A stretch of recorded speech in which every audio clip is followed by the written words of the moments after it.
Okay, you can continue. Okay. See, nobody goes to approaches a modern medicine doctor and asks him or her, "Do you have treatment for so and so disease?"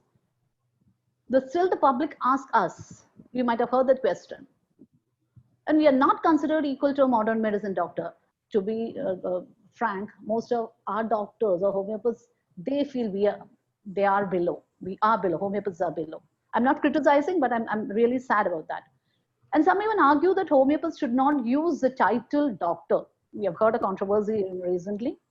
And um, some even, what you got, we're not included in a crisis like this. So lots of things. We don't have, or we don't get what we deserve. So what to do? In short, we need to keep on improving. We have to work twice or thrice, or what you call in multiples, to show to the world and actually show to ourselves that we are a good physician or we are a better physician. So what can we do for that? Deepu, can we get the next slide, please? Yeah. So the only option is to be a better self. See, by being a better self, we always have an ideal self. That is, we have an ideal position, or we have the real me. Oh, what is real in reality? What is me? And I have an image, or I have an aim, or an ambition, or a goal to achieve. So in that way, we have to change. I think for the seniors, or I hope you have got many seniors over here who have achieved, been successful in life. I'm not telling about them. And even for them, we always need to achieve every day. What it says in management, we say we need to have a better tomorrow, or we should be better person. Each day should be a stepping stone for us to improve, to change, to develop, to adapt. And thus, by being successful, to show to the world and as well as to ourselves. For that, what can we do? See, being a better physician means we are here to serve the people. This is a calling. I'll say this is not a profession, this is not a job actually, isn't it? And for that, what you need to do is develop yourself, change yourself, improve yourself, empower yourself. Because we've got this opportunity to do that in this world.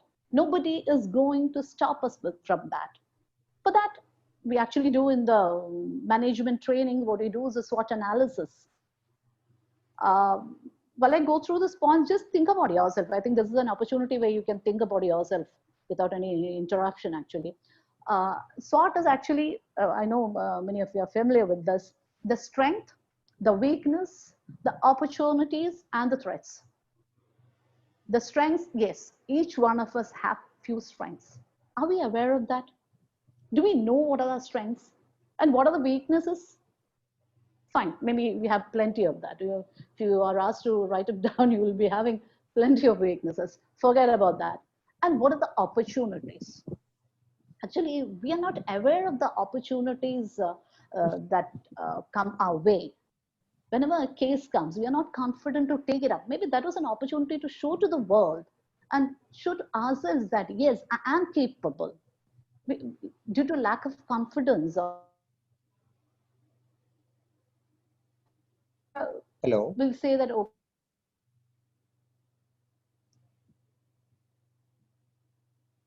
The voice is breaking, I think. Hello. Hello. Hello. Are you hearing me, ma'am?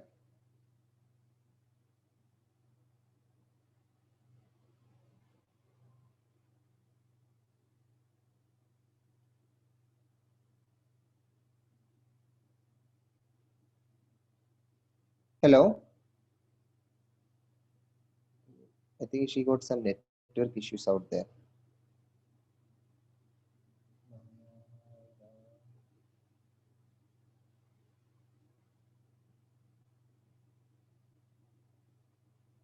Dear doctors, just wait for a few minutes. I think we are experiencing some difficulty.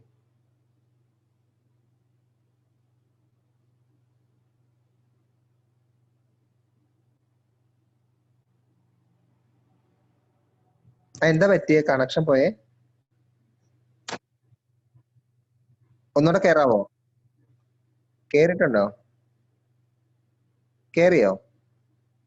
Unmute ചെയ്യാവോ? Dr. Maya, you can unmute yourself. Okay. Okay. Okay, can you hear me now? Can you hear me now? Yeah, ma'am. One minute. Okay, fine. I will share. You can continue. I will share my screen. Before that, I need Okay. to. So, what we are talking about was the opportunities, and we are not aware of the opportunities, or we are not ready to take it up. Just because we are not knowledgeable or we didn't have a prior experience, we did not take up the opportunities. And next comes the threat. Actually, we should be renaming it as challenges in our life. The challenges that we face when we face a case, or we are in a clinic or in our life. It's not to be considered as a threat, but as a challenge that we can overcome. So these are the basic things that we go uh, to check with ourselves. It's like a reality check, to be frank. So what are the strengths, your weakness, what are the opportunities in life, and what do you have to overcome the threats that you can overcome. For that, I think it's a bit tough. Certain terms would feel tough or unfamiliar, but I'd like to say one thing, that all these points, all these factors, we have it in ourselves. We definitely have it in ourselves, but we are not aware of it. We are not aware of that. That's it. These terms shouldn't be frightening you. You have to be aware. We are doing all these things actually. We are learning, we are practicing, we are being good, we are being humanitarian, everything. But let's do that with more consciousness, or with an awareness of let's make it a conscious effort. First, the term would be resilience. You know what resilience is? To bounce back from the adverse situation, to come back out of the pits that we have fallen in. That is, if you have a problem, how you come back. This is a quality a doctor should have always, because day in and day out, we are facing problems. We are facing problems in a personal life and also in a professional life, even from the society, or from what you call from the other fraternity or the medical healthcare system. We are like bombarded with lots of criticisms and all that. We have to come out of that. And next would be adaptability.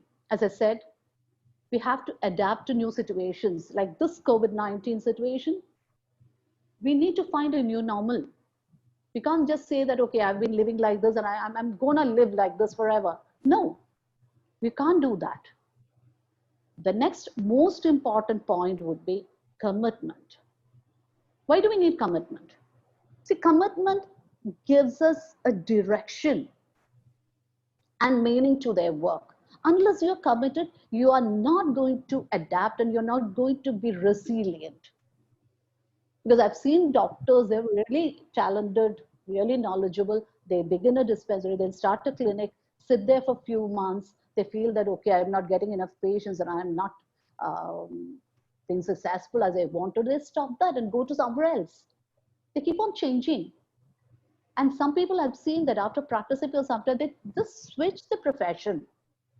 They feel that, okay, this is not for me. They wouldn't even give a chance. They'll go for some other thing. And see, the commitment is one thing that gives us the push always, which says that, yes, you can do it. And I am committed to my system, to my homeopathy, because we have seen a lot of doctors in the past, starting from Master Hahnemann. We've got many people just because of commitment. They had faced all the adversities they had in their life and being successful in spreading the word of homeopathy and helping the mankind. That's what we need. And of course, we have all these factors. We have to be confident. A doctor has to be confident. When a patient comes, I'll tell you an incident. When I began my practice, that was in 92. It was usually a practice. I graduated from Government Homeopathic Medical College, Calicut. When I was doing my internship, it was always a practice to start a clinic somewhere in a rural area. And I found a place in a rural area along with a friend of mine. And it was my first patient. It was an elderly person. And then, in India, we have got this habit. When an elderly person enters a room, we are supposed to stand up. Just imagine the fun of that. I was sitting in the doctor's chair, and an elderly person entered my clinic, and I stood up. Hello? It's okay, you continue, ma'am. Yes, Yeah, I'm oh, okay, fine. diverting Okay, my calls actually. Okay, no okay, problem. fine. You can continue. Okay. So I stood up, and as I stood up, a thought flashed into my mind. Uh, Come on, man, you're the doctor. You're not supposed to stand. That was the level of confidence I had at that time. That was in 92. Okay. See, you make such silly mistakes when a patient comes to you, especially in India, doctors are looked upon as somebody nearer to God, isn't it? Um, so they expect us to be knowledgeable, and that knowledge should give us the confidence. So in that situation, what we can do is be confident and show that you are confident. But remember, there is a very small margin between confidence and arrogance. Never ever be arrogant in front of your patients. Never ever be arrogant in front of the public, because knowledge should be making you more humble. Knowledge should be making you aware that how much you do not know in the life, how much you do not know about homeopathy or the medical system or whatever. So we have to be confident but humble. Deepu, can you share the screen, please? Yeah, 1 minute, ma'am. Actually, I am Yeah. just diverting my calls. If any call comes, Oh, please sorry, let sorry, me cut sorry. off. Okay. Okay. So, because I've seen doctors who are very arrogant, they're very knowledgeable and they're very capable. Uh, but this humbleness really works. I'd like to share one of um, my experiences when I was a kid. Uh, when I was ill, I was usually taken to an RM hospital, and there was a doctor. Uh, he was very young at the time, and the people there used to say that. Deepu, I want the previous one. Okay. People This used one? to say that. No, the other one, other one. Uh, Yes. yeah. Just meeting that doctor will cure you. So wonderful to hear, isn't it? It's because the doctor was so well behaved and so affectionate and humble. Not that arrogant. I've seen some doctors when we enter the chamber, they don't even look at us. And it's like we are just like encroaching on their privacy or something like that. So we shouldn't be like that. We should be remembered for our confidence and our humbleness. For that, we need to have two things. We should have an emotional intelligence. IQ, okay, you have got an average or above average intelligence quotient. And what we should have, especially in trying situations like this, you have to be emotionally intelligent. Your emotional intelligence score should be very high. Do you know why? Day in and day out, we are meeting different type of people. They'll be behaving in a different manner towards us. Sometimes a patient would just open the door and say, doctor, you have given me medicine, but I'm not okay. I'm still having all the sufferings. What would you feel? You have to be very balanced. You should be ready to take all the insults, all the criticism, and all the appreciations too. For that, you need to have a balanced mind.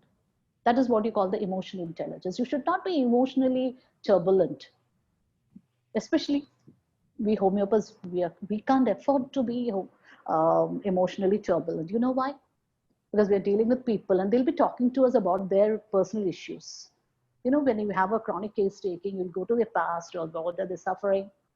All those things that we have, that pain, all the sufferings are being poured in front of you. You can't be affected by that. For that, you have to be intelligent. And of course, the social quotient. The social quotient as in how do you deal with people? How do you deal with criticism? How do you deal with the public? How do you deal with the patients? So that is a social quotient. Even if you got an average IQ, chalega, no problem. It's okay. But your emotional quotient, that is emotional intelligence, and the social quotient, that should be high. We can develop this actually. Next point that we need as a general quality to be a physician is compassion. I don't think you have to explain with the compassion part. You have to be really empathetic. You should feel the pain of the other person. And only then we'll be able to have a urge to see that the person is cured. Because each of a person, each of the patients who come to you will be in trouble. You don't feel that you have to be compassionate only to people who have CA, multiple myeloma, or what do you call it, myasthenia gravis, whatever. No, you have to be compassionate to each one because they are coming to you to get a solace, to get a solution, to get a cure. If it is allergic rhinitis, it's okay, no problem. You have to show compassion. It has to be in you. You have to be compassionate. Not the homeopathic part or what you call the physician part of you. The person in you should be inevitably compassionate. Only then you will be able to feel the pain and see how you can help them. Otherwise, what happens? We'll see them as just money making opportunities. That's not done. That's not done for a physician. You are in a very divine and very noble profession. Talking about that, we come to the work ethic. What is the work ethic?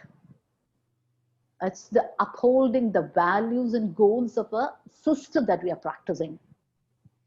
The values.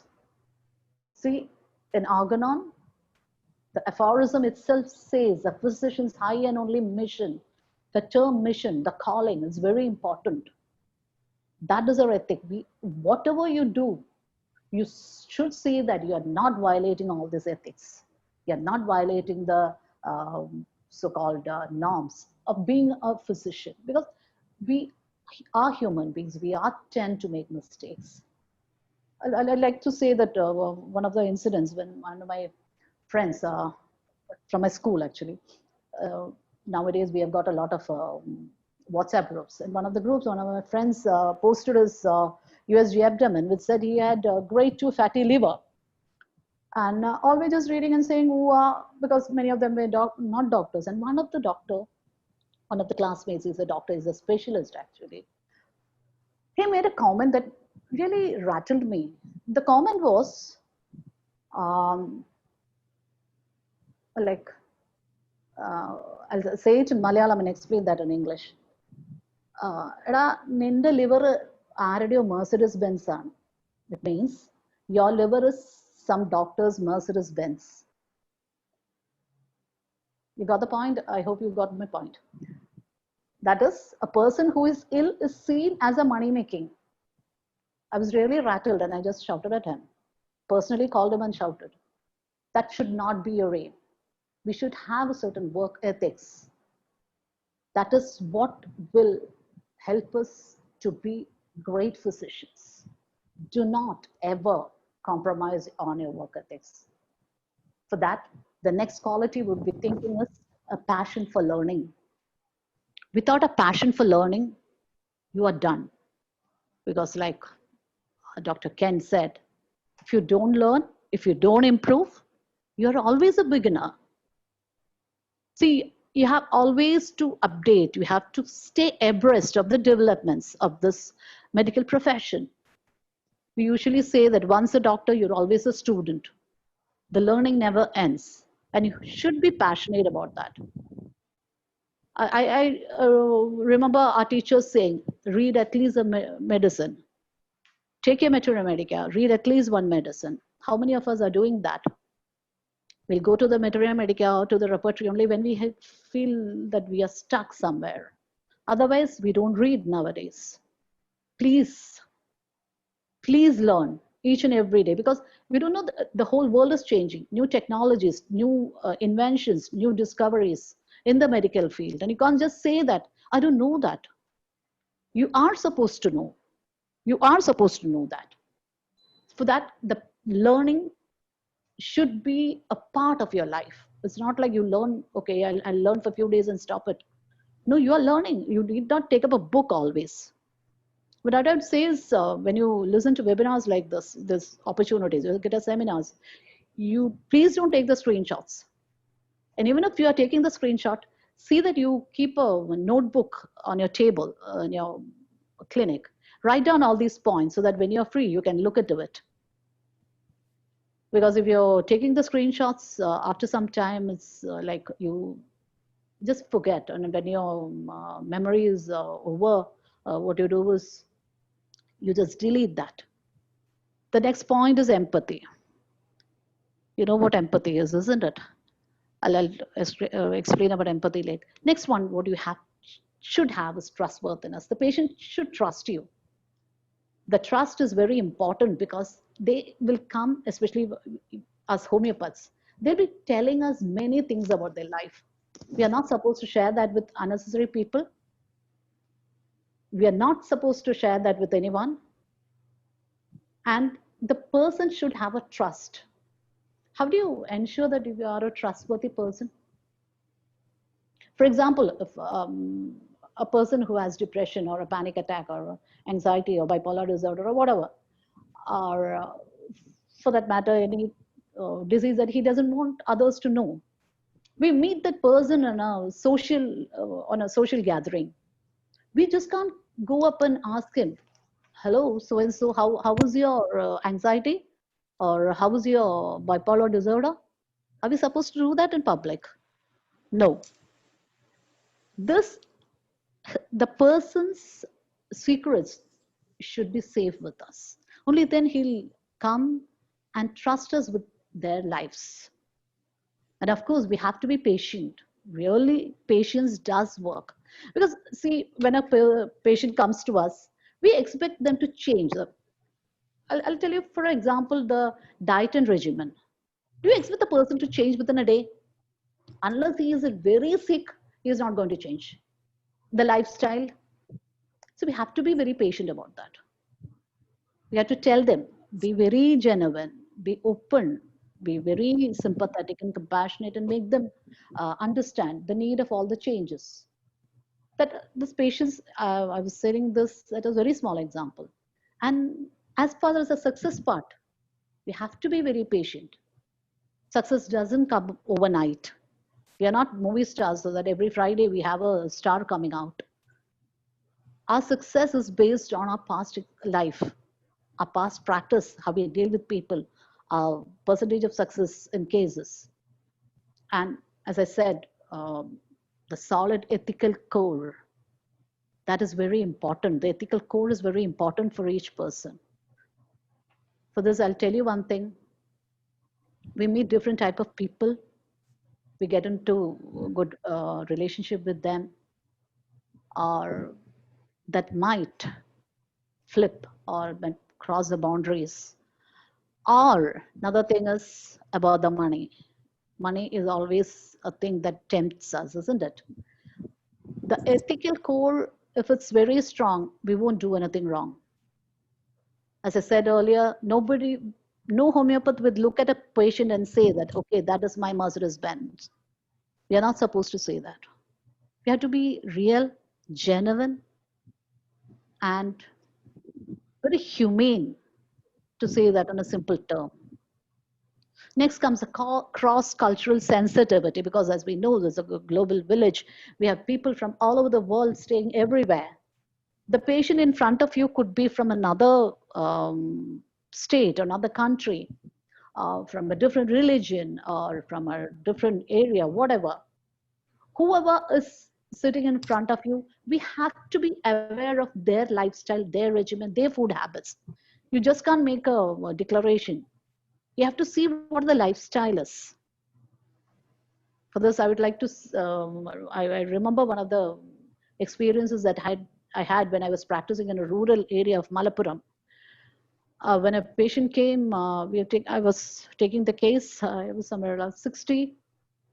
And I asked him, what did you have in the morning? What did you have for breakfast? He said, no, I didn't have anything. What would be the first thing that we would think? Okay, loss of appetite. Okay, I asked, what did you have the afternoon for lunch? He said, no, I didn't have my lunch. I was surprised. Oh, wow, so much loss of appetite. There should be some issue, isn't it? And it just occurred to me to ask, why didn't you take food? So he said, I still feel bad when I say that. He said, we have food only once in a day. He was from a very poor family. See, we face situations like this, and we should be aware how different people live, different cultural changes, socioeconomic situations. We have to be aware about them. You can't ask such a person to have pomegranate juice for your breakfast every day, can you? You can't. You have to be, what do you call it, adaptable according, or you should be providing a diet chart according to that person's lifestyle and a socio-economic standard, not like what has been written in the book. So that's why we have this cross-cultural sensitivity, adaptability, problem solving, and compassion coming into play. See, many things for just a diet. So we're talking about the self-management. These are the few things that I've told you about how you need to, or what are the qualities that a physician should have. We have all these things. Let's do it with awareness, with consciousness. Let's be conscious of doing all those things. Then let's go to the self-management. I'll say we don't manage ourselves. The easiest thing to manage is ourselves, but we try to change others. That's what happens here, isn't it? So let's talk about self-management. Let's change ourselves for a better us, for a better person. The management of or by oneself, the taking of responsibility for one's own behavior and well-being. Actually, why do we need the self-management skills? The skills will allow you to maximize your productivity. That's what we want, isn't it? That's what this webinar is all about. How to be a better physician, how to improve your productivity, improve your workplace performance, and efficiently achieve the professional goals. That's what we need. That is to improve your productivity. For that, you need to change yourself, make slight adjustments, slight changes. Some could be slight, some could be, may need more changes, and improve your workplace performance. As a physician, you have to see that how you behave or how you perform in your workplace and how to improve that. And of course, we all have professional goals. It could be different. Some are very satisfied with an average success or average practice. Some needs more. Whatever your goal is, you have to achieve that. What do you call it? And what do you call ourselves to become an optimum performer? Or whatever you have, you bring out the maximum in you. Deepu, can I have the next slide? Okay, thank you. Okay, let's go on to the self-management skills. The first thing is organization. Organization is to apply this skill to your time, physical space, energy, and mental capabilities to establish neatness and improve functionality. Sounds confusing? It's not. Just be organized with your time and your physical space. For this, I'll tell you one thing. I make this mistake always. I'm a private practitioner. I practice from my home. I've got my consulting room and I've got my pharmacy there. When a patient comes, I'll talk to them. I write down everything. I write the prescription and I go to the pharmacy. How do I go to the pharmacy? I'll have that pen with which I've written in my hand. I wouldn't put it on my table. I'll take this pen. Even though I have few pens in my pharmacy, I take this pen and I go inside. And I'll prepare the medicine, write the instructions and come back. 99% I leave the pen there and come back. Imagine after 4 or 5 times, my resource of pen would be over. And when the 5th patient or the 6th patient come, I'll have to search for my pens. And I'll say, excuse me, let me get my pen. A simple thought that, okay, I've got a pen in my pharmacy. I have to leave the pen on my table, which for writing the prescription. And do you check if your pen is writing? It does. The ink is okay. And do you check if your sphygmomanometer is working? Your thermometer is working, or if your stethoscope is okay. Do you check that every day? We should, because we can't look like a fool in front of our patients, isn't it? And sometimes we take the sphygmomanometer, you try to check the BP, and you see that there's a big hole in the cuff, and the air is just going out. See, this is what we do. Organization doesn't mean big things. Whatever we need in life, whatever we need in your profession, in our consulting room, it should be there with you. You shouldn't be running about for that. So whatever you need there, an examination table, a weighing machine, everything, check that daily. It takes only 2 minutes actually. And see if you have enough papers or staplers or binder clips, whatever you need for that. All the stationaries. So that is what organization means. And also the energy. Now what we do is we spend a lot of energy unnecessarily, and you're not organized at all. On the social platforms, we use our energy instead of using it for positive things, we use it for negative things.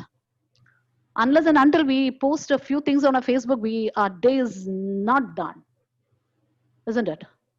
So that is what we have to do: organize ourselves, your time, your space, so that you should be spending only the limited energy for all those things, and focus your energy for your work.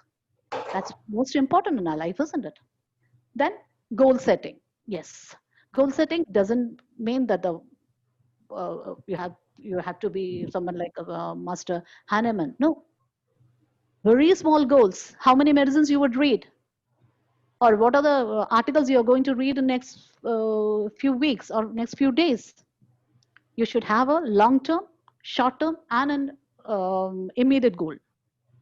These goals have to be set by you, and you should see what are the things that are preventing you from achieving these goals, and overcome all those obstacles and achieve the goals.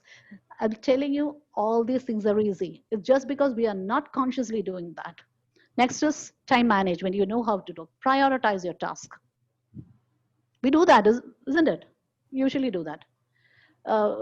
In earlier times, in the morning, we used to wake up to an alarm from the timepiece that was very shrill and very, what do you call it, disturbing, screeching, screaming time alarm sound. But nowadays, we've got this mobile, isn't it? We set our alarm on the mobile, and the moment the alarm goes, we take it. Yeah, we had decided previous day that we'll be doing all these things. We'll allot so much time for so all these things. But what happens? Once you take your mobile, all this resolutions just fly out of the window. And what you do is, okay, let me check if my friends have sent me a good morning wish, something on the WhatsApp, and let me check on the Facebook what happened last night, because it's according to that you're going to live this day, isn't it? So what happens? You sit with the social media. You sit on your bed. Most probably you'll be lying on your bed, and your whole timetable just goes kaput. So those minor things, please take care. Jump out of your bed with vigorous energy to face this day. Set aside some time for a social media. Definitely you should have social media contacts, but you should very properly. Next, what we have to see is the self-motivation. Take initiative and finish the task. Unless you are motivated, you are not going to take up your initiative, you're not going to work towards your goal, and you're not going to finish your task. It can be anything. As I said, reading something or getting new information about a disease, or now we have a lot to study because every now and then we get a new disease coming up, isn't it? So you have to be self-motivated. There is nobody to push us. When we were students, our parents would say, okay, you can do it, go ahead, okay, bravo. But when you are out of your med school, I'll tell you, nobody is there to motivate you. Being a physician, you have to motivate yourself. You'll be facing a lot of things in your life. With only this self-motivation, you'll be able to achieve success. And facing all these problems, definitely you'll be under stress. And stress management is one thing that you have to do. Different people, different methods of stress management. meditation, yoga, friends, reading, music, whatever it takes you to release your stress, do that. And remember, please do not go into bad habits to relieve your stress. Next is the accountability. That's the act of taking a personal ownership of your thoughts and actions. We always have a bad habit of pointing fingers at others. If you are not successful, you are only responsible, nobody else. If you are not achieving your target, it's you who is responsible.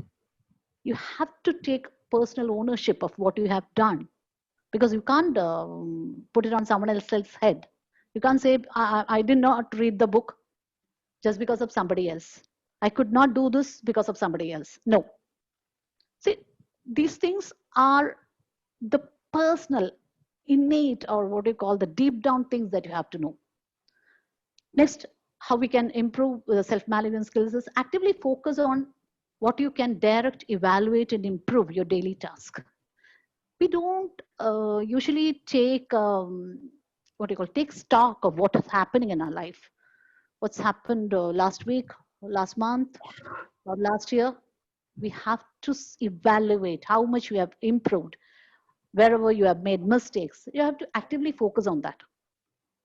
And as I said earlier, assess your strength, prioritize your responsibilities. That's very important. You have responsibilities as a physician, as a son or daughter, as a spouse, or as a mother or a father or a sibling. You have got lots of responsibilities as a social being. You've got responsibilities, but you see that you can't play the role, all the role at a time. So that you need to prioritize that and develop organizational systems. I can't tell you how you can have an organizational system, but it depends. It's all individual. But for example, you can have a record keeping, you can have a scheduling, keeping things in easy to find places, as I said earlier, setting up a time management app on your phone. That would be very important, isn't it? And a filing system. And as for the time management, you can see that let's create some strict headlines and perform one task at a time. We are good in multitasking. Of course, we are good at multitasking. But in order to achieve success, to make it proper, to make it what you call it clean and neat, we need to do one task at a time. Otherwise, you will get distracted and the quality of your success would become low. Practice patience. Take care of your health. That's very important. Nowadays, we don't take care of ourselves and we don't look into ourselves. What are we doing? We are facing all this stress. We are living our life. We have a life of what you call a different roles you're playing. See that you take care of your health properly. Get yourself checked. If you need medicine, take it. If you need to change your habits, change it.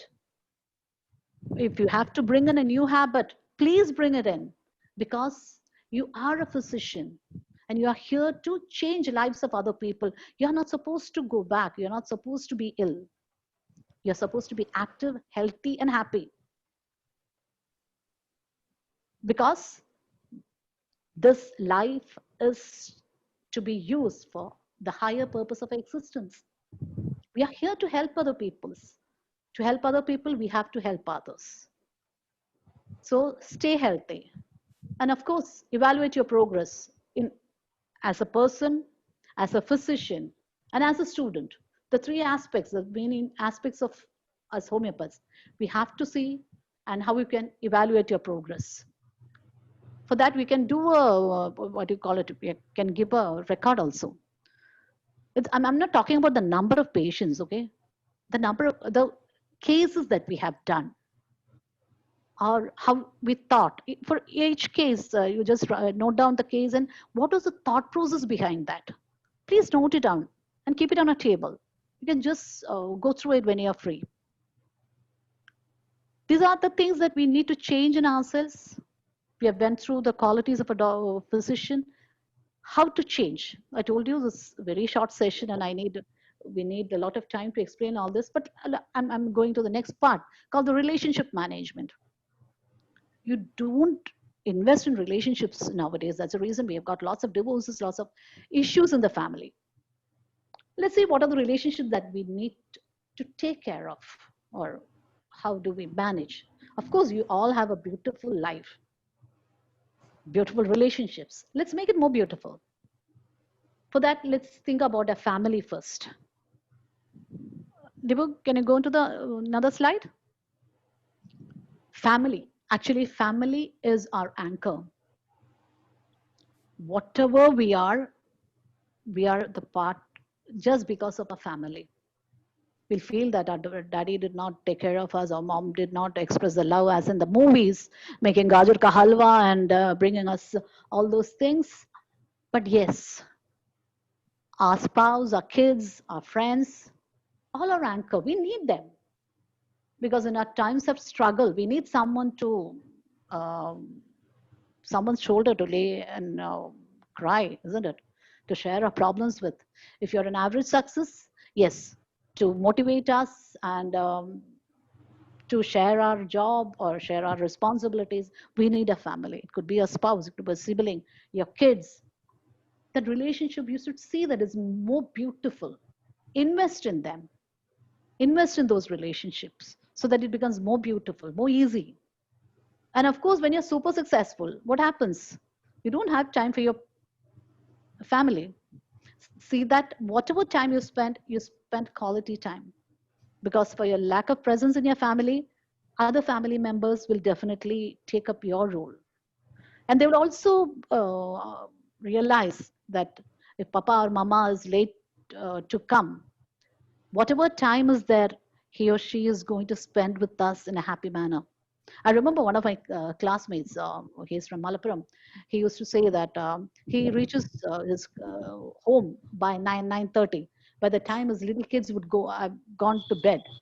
But he always made it a point to go to the bed, lie with them, and just hug them and stay there for 5 minutes and go out of the room. And the beautiful part was that these kids would lay awake till their daddy came home. Imagine a very busy practitioner coming home by 9:30, 9:30 or 10, spending at least few minutes with his kids. That is what our relationship should be. We should make them feel that we have time for them. That's what our relationships should, or that's how a relationship should bloom. Another relationship is a relationship with the patients. That's actually called a therapeutic relationship. Why do we call it a therapeutic relationship? It's because the patient comes to us for a complaint or with a suffering. We treat them, could be 2 days or 2 years, whatever. After that, the relationship ends. So for the time we have a therapeutic relationship. That relationship, it needs certain factors. One thing is, you have to respect the people. Whoever is sitting in front of you, maybe ugly, good looking, rich, poor, whoever, young, old, whoever, we don't consider all those things. We should have an unconditional regard. We should respect people. Whoever is sitting in front of you is a human being like us, isn't it? He might have committed a crime. We don't know. He'll be coming with a cocaine addiction or a alcohol addiction. He might be a wife beater, whatever. We should give a respect to them. And of course, we should empathize with them. And empathy, as I told you, empathy is a social emotional ability. And this empathy, we can't take it too far, okay? The empathy is with two components. One is the affective. Affect means the feeling. The affective component and the cognitive component. Cognitive component means thought process.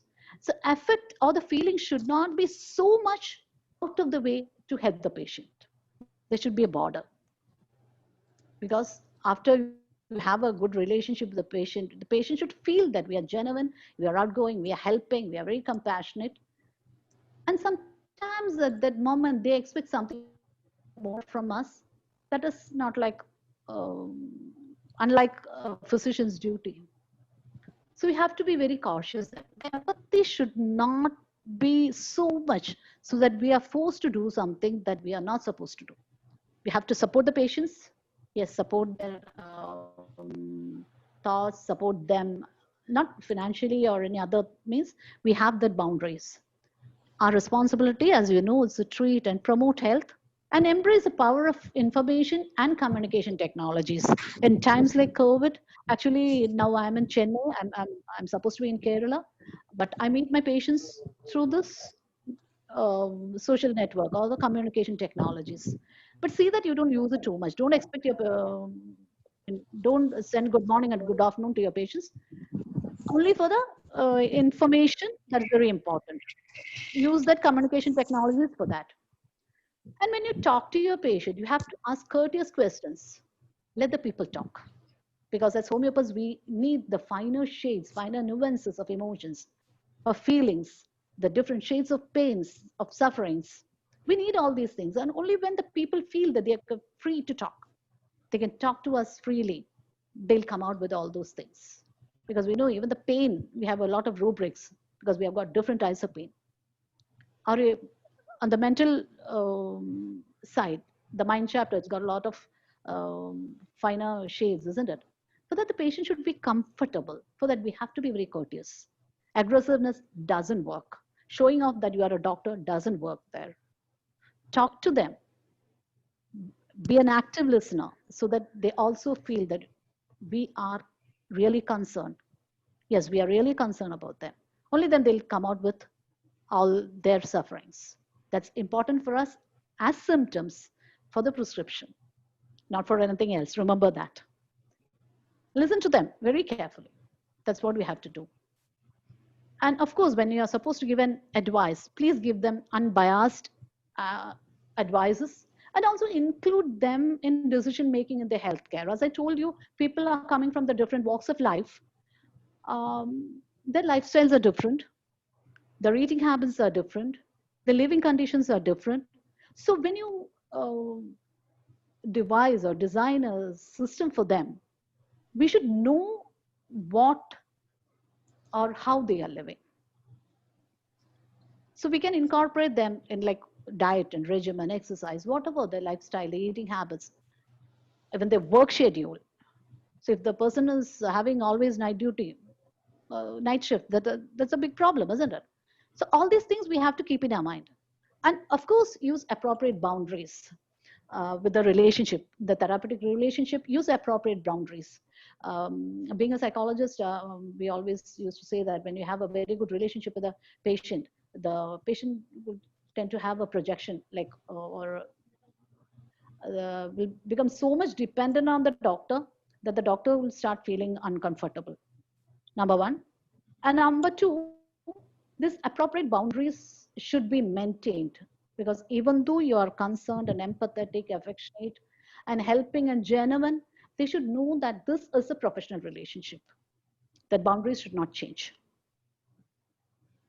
That's very important because like when you go out in a social gathering, you, no patient of yours should come up to you and call you, hello mamu, hi bro, sis, kya hua, kya haal hai, what's it going. That sort of relationships are not done. They should give you respect wherever you meet them. That is in your hands, whether they'll respect you or call you mamu. So that's where the setting of boundaries become important. Now there is a social responsibility, as you know. The very first social responsibility is with our homeopathic fraternity. We have to cooperate with our fellow professionals because we are not alone in this world. If you have a problem, you need someone with you. If you have a success, you need someone with you. See, our single voice is not heard anywhere. We have to have the backing of a strong organization where your voice, your problems will be voiced to the authority. Only then the authority will listen to you. Otherwise, you are just an individual. So cooperate with the fraternity, contribute for the system of homeopathy, for the betterment. Homeopathy doesn't need betterment. The homeopathy needs only more researchers now. That's what I feel. Homeopathy is based on strong principles so that we don't have to change that. But we can contribute. We can contribute. And of course, we should be responsible for our fraternity too. If I do something, if I make a mistake or I commit a crime, what would be the newspaper headings read? It won't be like Dr. Maya Rani. It would be like a homeopath did so and so. So much is a responsibility towards our fraternity. Wherever you go, you are a homeopath. Wherever you go, you're a homeopath. Remember that. In your behavior, your thought process, your speech, your actions, everything will be under the label of a homeopath. And homeopathy or the homeopaths will be, what do you call it, at the gunpoint of the public. And of course, for the public, the social responsibility is humanitarian. We have seen that, isn't it? We should be part of the humanitarian work that goes on when in crisis. You should be part of certain organizations like NGOs or some self-help groups so that you can contribute to the society, because you are getting from the society, you have to give it back. The most important thing is master your craft, be competent. Without that, all these things would just be dull. The first is passion for learning. Keep it up always. Committed to your profession. The commitment is a real factor. And maintain a good relationship with the members of other healthcare systems. That's very important. You can have a good relationship with the healthcare professionals of other systems, because we've got many friends who will help us in crisis, or when you, even if you can ask a doubt, if you got a case and hello. Yeah, I'm listening. Oh, okay. Then always be ready to learn, even if it's from your juniors or from your seniors. Be ready to learn. That is most important, because we should be a student every time. Or each moment we have to be a student, because all this information, all this knowledge is going to improve you as a person and also as a physician. And use the new technology to your benefit. And now we see that we have got to reinvent and update, keep abreast of the changes in this medical field. So you have to keep on reinventing yourself. I know that this is an incomplete. We have more things. If it was an interactive session, we could have done much more. And I would like to end the session by saying that we need homeopaths to have a balanced life and to take care of your families as well as others. We need to have a balanced life so that we'll be capable of taking care of others. And we want our doctors who are happy, healthy, competent, caring, and uplifting the values and principles of homeopathy. I hope I could get to you at least a few points that you need to improve as a physician and as a person. As I told you, this was a one-day program, and this I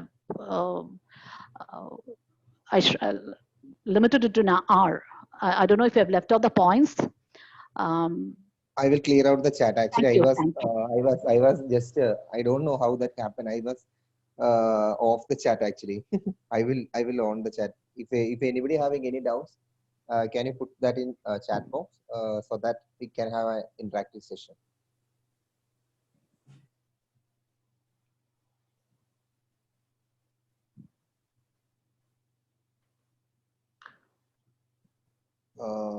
Participants, I know we are running out of time. Actually, it is 4:11. If anybody having any personal questions to ask regarding the topic, please ask now. We have, ma'am, we can have a 10 minutes now. Yeah, no problem. It's okay, no problem.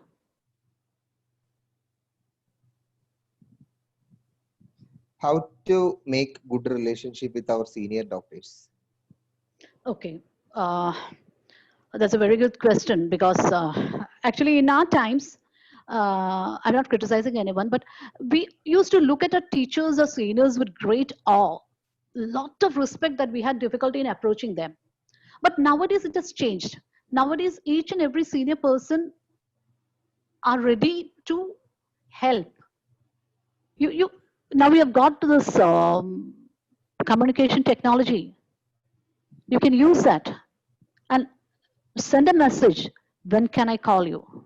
Or when can I come and meet you? Make a prior appointment and say who you are and what sort of work you're doing. Make an introduction, make it a formal introduction, and ask the person's permission to meet. If you can meet him in person or through the communication technology, you can contact that person. Actually, in our days also, the seniors were ready to help us out, but it was because we were not so open and we were not so confident. We didn't approach them. But nowadays, we have this set of doctors, and not a set, as in almost all the seniors, they're ready to help you out. So please don't hesitate. Let's make it very courteous. Let's make it very professional and respectful. Make the first approach, ask their time, get their appointment, and continue with the relationship, a professional relationship. Because we are not supposed to cross the boundaries, remember? Anything more? Up to what level can a doctor investigate the personal problems of the patient?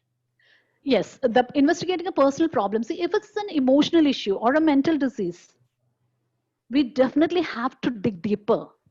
And of course, in Organon, we have said, dealing with difficult patients, that they won't easily open up to us. They won't easily open up. They'll just say a few symptoms, because most of the people they used to allopathic treatment, they feel, why should this doctor think how why should he know how I think or how I feel? They don't know that. So we can tell them, see, I need all these symptoms for my prescription. As I said, for the mental and emotional disorders, and of course, for the psychosomatic disorders, we need to know the thought process and what you have went through all this life. But in this case, please be aware and be careful that people, once they start talking, they'll be talking about different things. So take what are really important. Don't get distracted by all the sob story. Take out what is important, because in such cases, because we have got all these what do you call it, causations, isn't it? Ailments from grief is a thing that we have misused many times. We have seen a case of a person said, I've got headache since when? Since my dad died. Okay, what would you write? Ailments from grief. But I kept on asking, and he said, okay. One point of time, the person said, okay, it's a good riddance, because he was an alcoholic and he used to beat my mother. I don't have any feelings for my father that he's no more now. We make such mistakes. We can't take ailments from grief at that point. So you have to be very careful and very alert, actually, when you take these cases. You can. And when a person shows a discomfort of or hesitation to speak up, just keep it aside. Just keep it aside and ask him to come another day, him or her to come another day. Make him comfortable, make the patient comfortable, and then you can ask. So when you ask next time, in a what do you call it, in a different manner, it shouldn't be so aggressive. It should be genuine. If you're genuine and we are open, they'll say that. Yes, Dr. Deepu? If some 2 or 3 people have asked, if some very VIP person or any old age person visit our clinic, should we stand in terms of confidence? Can you repeat the question, please? I didn't get it. If some VVIP person or any old person, very senior most person comes and visits our clinic, it should be. It is. I think it's not necessary. No. Whoever comes to you, you are the doctor there. You can say a namaste, a good morning. You can greet him with what you call it, a very open body language, whoever is that. Because that is a work ethic or what behavior protocol, isn't it? And they won't expect us to stand up also. You can say, sir, please take your seat. The moment he enters, you can say that. Hi, namaste, good morning. Please take your seat. So you don't have to stand up there. Okay. How to manage patients over phone, especially those practiced from home? Okay. Appointment is very necessary. You have to tell them, call me at so and so time, because we also have a life. We have a personal life. Set an appointment through phone, and it's you should be very careful. I'll tell you, for the junior lady doctors, we have seen many. Don't go for the video call unless we are very confident of the patient. Talk to them on the voice, not a video. And if he wants to send something, he or she wants to send something, ask them to take a picture or a video and send it to you. Because we can't be sure nowadays. There are bad people also out there. So you can talk to them. And for the prescription, if you can send the prescription through the phone, or you can ask them to go to the pharmacy and ask them to call from there. And you can give the phone to the pharmacist and get the prescription filled. That's how we can do. I do it now like that. Actually, I'm in Chennai now, and I meet my patients over the phone, and I do the counseling, only the counseling through the video chat. So appointment is very important. Okay, ma'am. Yes. Then I think it's everything is over right now. Dr. Srishov, are you right there? Can you unmute yourself? Yes. Yes, doctor. Okay, you can wind up the session. Okay. Yes. Thank you, Dr. Mayarani Senan. You give a very wonderful evening section in front of us. I hope that it's very useful and knowledgeable for young doctors and starting practitioners. Our Hope 2020 section is coming to an end to the next Monday. In between the section, the section from today to the next Monday is very important. Don't miss it. I once again notify my sincere thanks to Dr. Mayarani Senan, Dr. Deebu CS, Dr. Saju, IHMA State President, Dr. Sarjan, State Secretary, all the other viewers who are working behind the Hope 2020, and all the participants. Thank you. Thank you. Thank you very much. Okay, ma'am. Can we end the session now? Yeah, sure, sure. If anybody has any doubts, Okay. please forward it to my WhatsApp number. Okay. I will, ma'am. Okay, can you tell me the WhatsApp number? I will type now. The same number that that's you have. 9847401167. I will write it. I'll send the What 98? 98474 98474. Okay. 0 11 98474 01167. Okay, I will write. Okay. 98474 01167. Okay. Yeah. Thank you everyone for patient listening. Thank you very much. Have a great day.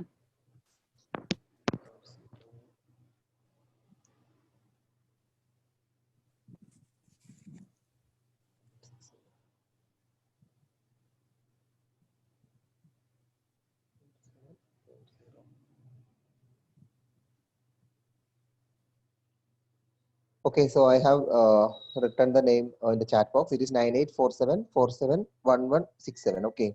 If anybody having any doubts regarding the session, please WhatsApp here. Okay, thank you. We will see in the evening session at 9 p.m. by Dr. Anupa Rani. Okay.